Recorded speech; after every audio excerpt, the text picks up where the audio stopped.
once you understand trauma, like truly understand trauma, I promise you will never look at the world the same way. I remember I saw this post on Instagram that made me very depressed. It was some girl talking about how people make everything a trauma response these days. And the reason that everything is outlined and understood to be a trauma response in 99% of cases is because it is. And I feel like we've made so much progress in recognizing trauma and the deep cuts that trauma makes.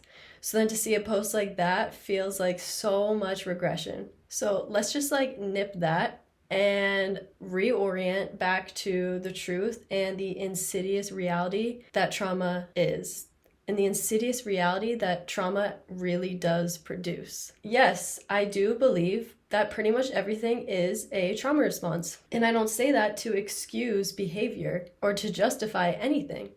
But I think it's important that we note that, because if we don't understand trauma, what do you think is going to happen?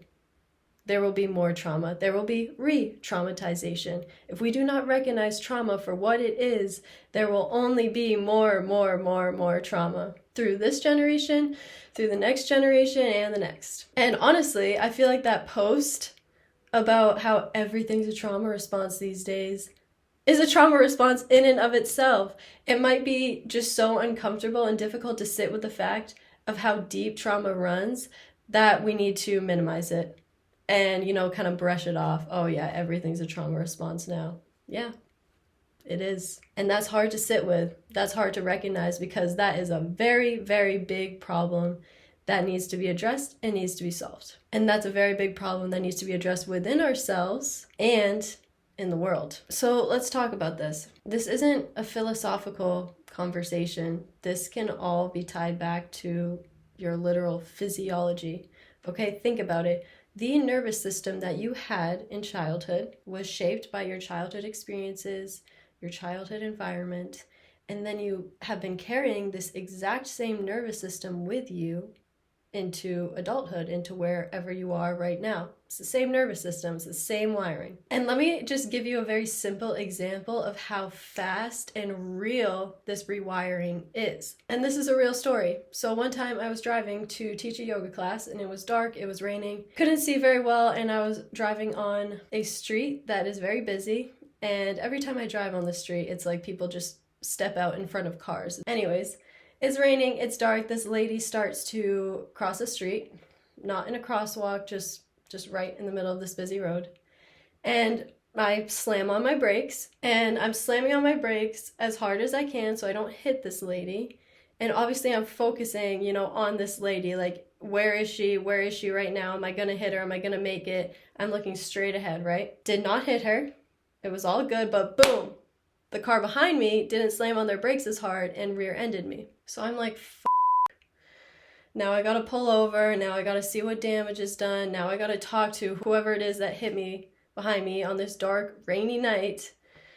So we do it, I talk to him, there was like a tiny scratch, and I don't personally really care, so obviously I'm not exchanging information, it's whatever, I got a scratch on my car now. Goodbye. Get back in the car, and I proceed to go to this yoga class. That whole situation, I would not say was traumatic. I was okay, the lady was okay, the guy behind me was okay. There was very, very minimal damage. I did not walk away from that situation feeling like I was traumatized. I was fine. I handled it, it was over, I went to yoga. However, from that night going forward, every single time that I have to slam on my brakes, whether it's because someone else is jumping out and stepping in front of my car to cross the street, or if it's because the car in front of me slammed on their brakes, a squirrel running across the street, whatever the scenario is, whenever I'm in a situation where I'm slamming on my brakes, I no longer look forward. I look to my rear view mirror to make sure that the person behind me is not going to hit me. And it's a very impulsive thing. I don't realize I'm doing it. I don't make an intention to do it. But every single time I slam on my brakes, my eyes don't stay forward. And that's the logical thing to do, is look forward. Make sure you're not going to hit whatever it is in front of you. But no, my eyes always now look to my rear view mirror to make sure the person behind me is not going to slam into me. That is just a very simple example of rewiring. And that rewiring is so real. And for the longest time, I didn't even realize that I was doing this because of that situation where I got rear-ended. It was just habitual. It was compulsive. But now I do have the awareness of, okay, every time I slam on my brakes, I look in the rearview mirror because of that one time that guy hit me. And just the sound of two cars colliding is very haunting. Whether there's damage or not, it's just a haunting thing. So do you see how small that scenario was? It was not a big deal, but it literally rewired my brain to form this new habit where every single time I slam on my brakes, I look right to my rearview mirror. Not dangerous at all. Anyways, I'm working on that, but I wanted to give you that example to show you how something so small and maybe something that you just like brush off and walk away from can still have a literal impact on your body and on your nervous system. So imagine what happens when something deeply traumatic actually does happen. Think about the rewiring that happens there. Think about the trauma responses that develop from something that actually is deeply traumatic. So in school, this past semester, I learned about the 3 E's of trauma. And there's a lot of stuff I learned in school that I will say feels outdated and not very aligned with my personal approach and perspective to the world. But they definitely nailed it with this one. The 3 E's of trauma.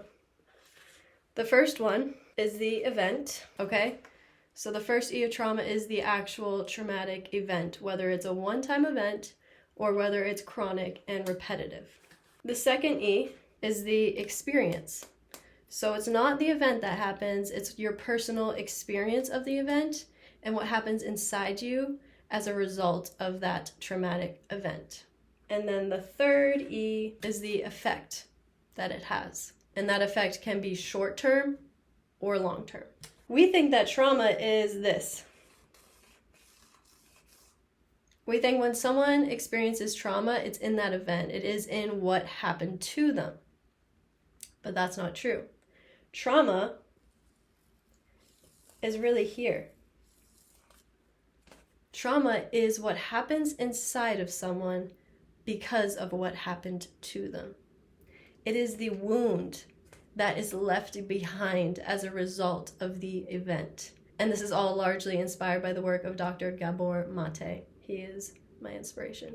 And maybe you've heard this before, maybe you haven't, but trauma literally comes from a Greek word that means wound. Trauma literally leaves this psychological wound on our bodies, on our somas, and then the work in recovering from trauma is in healing the wound, healing what's left behind, okay? And that's why I don't think it's always super effective to go back and just talk about and recount the traumatic event.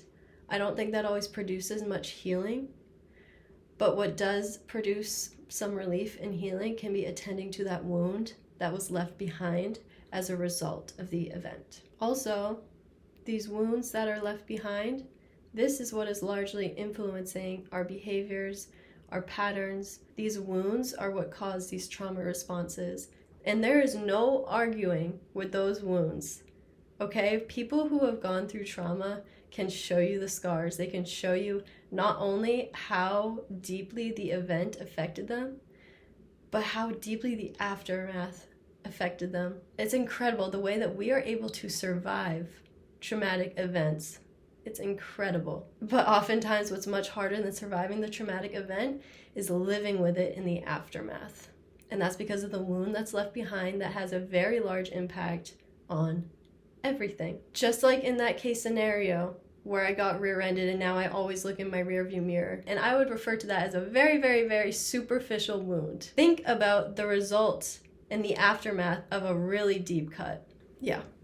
When we go through trauma, yes, our brains are literally rewired, and then we literally live in a different world. There was a world before the trauma, and then there was a world after the trauma. There was a version of ourselves before the trauma, and then there was a version of ourselves afterwards. There is a very deep change, and that change is because of that wound that's left behind. And what breaks my heart the most is the way in which trauma is so massive and trauma is so pervasive, but we still very much struggle to recognize it for what it is. Think about addiction. I remember seeing a quote that said, "Trauma is the gateway drug." And I don't think there's a more accurate way to put it. No one chooses to pick up, and no one chooses to be an addict for the rest of their life. It's not usually in anyone's 5-year plans. Addiction is a way to deal with very deep pain. Addiction is a way to deal with very deep wounds. What I'm trying to get at with all of this, and I don't know if this is all coming across properly or coming across in a way that like makes sense, but really what I'm trying to portray is that in order to have and create a more trauma-informed world, we need to stop looking at people and saying, what's wrong with you? Why are you addicted? Why are you so manic? Why can't you sit still? What's wrong with you? We need to shift that away from what's wrong with you and start to ask, what happened to you? This is one of Gabor Mate's most famous quotes. Instead of asking someone why the addiction, ask them why the pain. In a more trauma-informed world, we are not going to turn to someone and say, what's wrong with you? We're going to turn to them and say, what happened to you? What I want you to get out of this is that trauma is real. Trauma is real. It's more real than I feel we give it credit in the mass consciousness. And I just encourage you to start looking at your own life. And if you have any behaviors that you don't particularly love in yourself, or any habits that you don't particularly love in yourself, or reactions or patterns or relationships that are not holding up a mirror that you like to look in it. And maybe just start to try and connect some dots. And I do encourage you to do this with someone who feels safe, with someone who creates an environment of safety, with someone who makes you feel safe in your body, because there is no healing without safety. And I also want to say that I don't really love the concept of healing trauma. I am not quite sure if trauma is ever truly healed. Going back to trauma as a wound, sometimes we walk around with these wounds and they're gaping and they're bleeding all over everyone. Sometimes we attend to these wounds, we clean them, we stitch them up, we put on a band-aid, we take care of them, and they do heal, but there might be some scar tissue left behind. I don't think that trauma is something that we need to heal so that it disappears. But I think trauma should be worked with so that we can recover from it. Similarly to the concept of recovery in addiction, recovery, think about it, it's recovering something. What are we recovering? We're recovering ourselves. That doesn't mean the wound isn't real. It doesn't always mean the wound is going to go away, but it does mean that we can develop the capacity to live with this wound in a way where it doesn't run our lives or ruin our lives. But first we have to understand the wound. And I think it's helpful to understand the wounds with someone and in places of safety. Because at the core of trauma is isolation and a deep sense of helplessness. So to get to the other side of that, we need empowerment and we need connection. So don't worry about going ahead and healing all of your trauma, making it go away. It's going to be a very much lifelong journey, but it's well worth it. But just start working on that sense of recovery, recovering yourself, coming back to yourself, understanding the experiences that shaped you instead of just hating the experiences that shaped you. And I can confirm that there is another side to trauma. There is a real ability to live in the present instead of being tormented by the past. There are ways to reclaim your agency and that self-empowerment. You can live a life again, and you can live a life that isn't so deeply influenced by the past. It is possible. It is possible, and you do not need to do it all by yourself. A more trauma-informed world includes attending to our own trauma, but also recognizing and attending to the trauma everywhere else too. Instead of labeling, criminalizing, pathologizing, let's just start to recognize trauma for what it is. And please, let's continue to recognize trauma as so deeply real. Yeah, that was a long rant, but basically everything really is a trauma response. Okay, thanks, bye.